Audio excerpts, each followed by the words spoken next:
Gente, vamos falar sobre o abuso psicológico.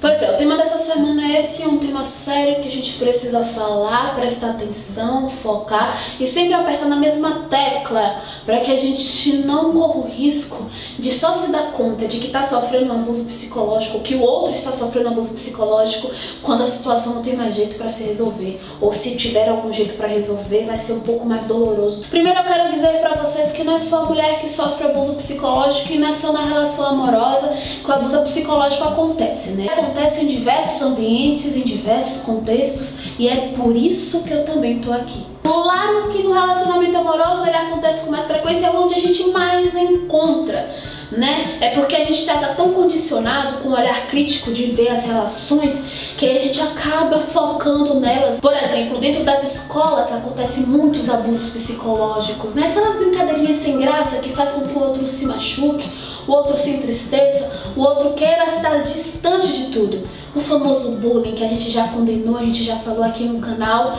e isso é muito importante porque isso é sim um abuso psicológico, isso sim pode destruir muitas pessoas. Continuando essa questão das brincadeiras, né, que todo mundo diz que é brincadeira, nos relacionamentos amorosos e em relacionamento de família pode existir isso também. Nessas brincadeiras elas vão destruindo o outro, porque no fundo a gente não sabe como tá o outro por dentro, a gente nunca vai saber. A gente não sabe o que o outro pensa, sente, acha, o que o outro tem vontade no fundo de fazer. E é isso que a gente se preocupa, porque às vezes a gente até cogita, mas o achismo nunca é um fato de verdade. Mas aí eu vou falar com vocês de uma coisa bem interessante que acontece muito de pai para filho, de mãe para filho, enfim, né? Os pais em relação aos seus filhos, nos relacionamentos amorosos também, que é aquela questão da superproteção.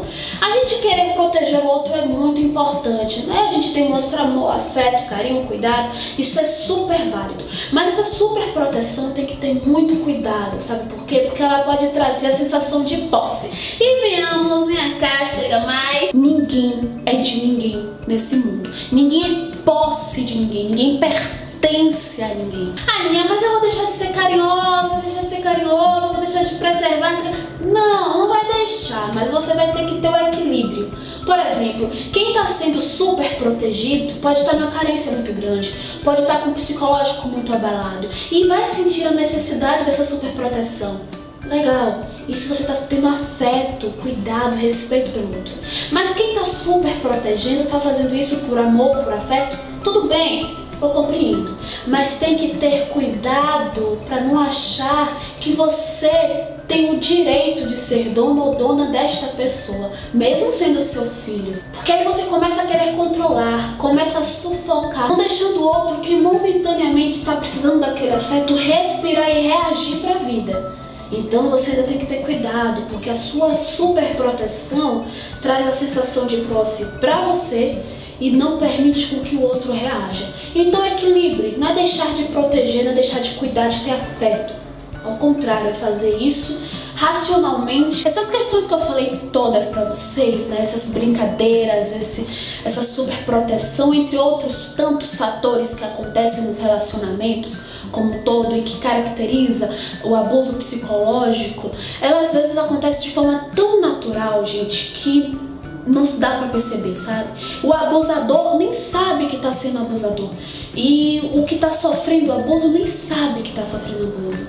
No fundo, tudo começa com uma brincadeira, ou como só vou proteger, ou como é que eu gosto tanto, ou como é porque é minha filha, meu filho. E aí vai começando desse jeitinho, como não quer nada, como isso e aquilo, e aí não percebe que está começando a abusar psicologicamente do outro. E o que está sendo abusado, às vezes também nem percebe que está sendo abusado. E aí é que está o X da questão, né? Porque os dois lados começam a ficar doentes. E essa doença é muito séria e grave. E o porquê eu tô falando isso? É que o abuso psicológico, dependendo da índole da pessoa, ela pode passar do abuso psicológico pro físico. E é aí que mora a maior questão. Porque não é tipo rápido, dependendo do caso, dependendo da índole da pessoa. Vai na mansidão, sabe? Vai devagarzinho. E aí a sensação de posse é tão grande que acha que tem até o direito de levantar a mão e bater no outro. Minha avó dizia, que eu acho que isso é muito importante, eu acho isso muito sábio, que porrada dada nem Deus tira. A agressão física, ela fica, sai o hematoma, mas fica a memória da dor, fica a lembrança daquela agressão. E aí é que a gente começa a entender que a gente precisa se preservar, precisa se cuidar, precisa ter amor próprio cada vez mais. Por quê? Porque quando a gente se ama, a gente consegue se observar e perceber que tem alguma coisa ali fora do lugar, sabe?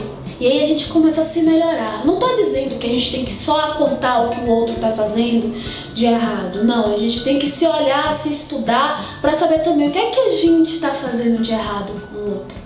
Isso é pra tudo na vida, sabe? O tempo todo. Autopreservação, ela é essencial, sabe, gente?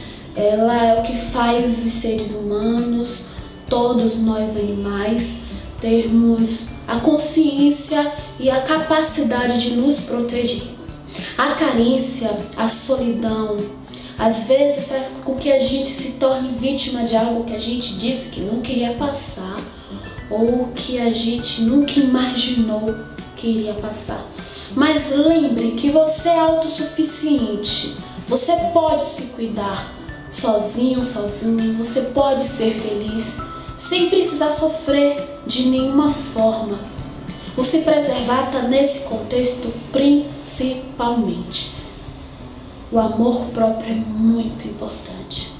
Então, não permita, observe, reflita sempre as relações que você está vivendo, para que assim você possa conduzir tudo de uma melhor forma. Eu acho esse tema um tema muito sensível, um tema muito crítico, e eu tentei ter muito cuidado para falar sobre ele, tentar abranger todas as perspectivas que ele tem, mas eu acho que eu não consegui abranger em todas as perspectivas, mas tentei, né? E eu fiquei com muito cuidado do que falar aqui, porque eu não sei, no fundo, quem é que tá me assistindo agora, né? E se você é um abusador, abusadora, reflita, por favor, sobre isso. Reflita o seu papel na vida do outro. Eu acho que isso é muito importante. E se você é o que sofre abuso, reflita sobre sua vida. Seja autossuficiente, sim. Se ame, se cuide, se preserve. Tente conduzir a sua relação onde você não dependa do outro. É isso que faz a diferença.